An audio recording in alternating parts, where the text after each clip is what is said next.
Rama i Shiko, vetëm kur ka flagrancë më ta futësh tjetrin. Dhe kjo do të ndodhi, këtu do të jemi. Do të ndryshoj kushtetuta, do bëhet ndërhyrje, do shikohet dhe autoriteti dhe kualiteti e cilësia e hetimit. Do të vit dita që do të shikohen, se nuk mund të shikohet vetëm unë dhe papi në pjesën e avokatisë, që vetëm neve na shikojnë. Na shikojnë neve që jemi apo si jemi në pozicionin e duhur. Qartë, po, zoti Çaça? Besoj që, shiko, ka një farë abuzimi, me të drejtë me pjesën e aparateve celular, me SMS-t, e tjera me aplikacionet, për mendimin tim. Madje, po ju them edhe gjë tjetër që ka shumë të paraburgosur dhe sot e kësaj dite, madje dhe të dënuar vetëm thjesht me këtë lloj komunikimin, pa u marrë thjesht si indicie kryqëzim informacioni për të na çuar kjo indicie tek provat dhe provat më pas tek fakti penal. Më vjen keq, po ky zinxhir ose mirë themi kjo aksion nuk zbatohet gjithmonë. Nuk zbatohet gjithmonë. Është për të ardhur keq që kemi njerëz që dënohen vetëm thjesht me një SMS. Masilla të plaçkën se dosh. Problemi është i indicjes. Pra, absolutisht SMS-ja, komunikimi telefonik është indicie. E cila më pas do duhet të verifikohet. Pra, nëse ti thua që ditën e hënë, kur do jetë tenderi, thua në të komunikim, do ta fitoj filani dhe të hënë një gjë të tillë ndodh, i bie që realisht na ka çuar tek prova për të shkuar tek fakti penal. Por nëse kjo më pas nuk vjen tek një provë e caktuar, unë besoj që merret thjesht një indicie.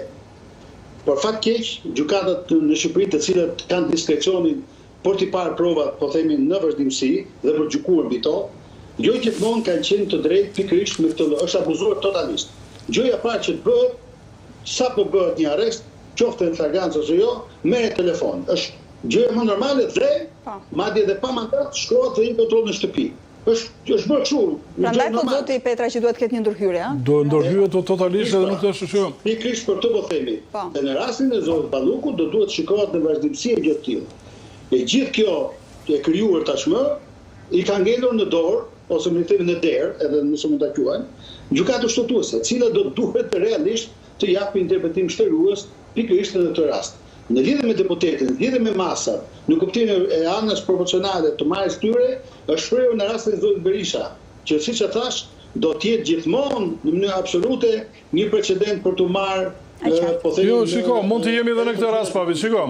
E zëm sot Rama. Unë besoj që do jetë referencë Edmond edhe në këtë rast. Shiko. Por këtu besoj që gjykata më mirë ose më themi kërkesa do të bazohet në tjera gjëra.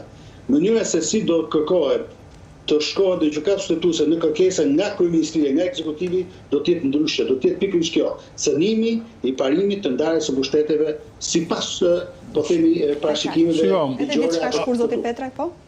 Ajo që për të cilën unë po shikoj në këtë pjesë hapësire se si po vepron kjo marrëdhënie, këtu nuk po preket fizikisht, individualisht zonja Balluku.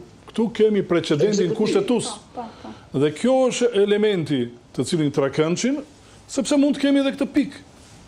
Po, dakord, Rama e zbatoi vendimin e gjykatës, e shkarkoi zonjën Balluku, ja çoi presidentit, e shkarkoi dhe presidenti, e çoi në parlament, nuk e voton parlamenti.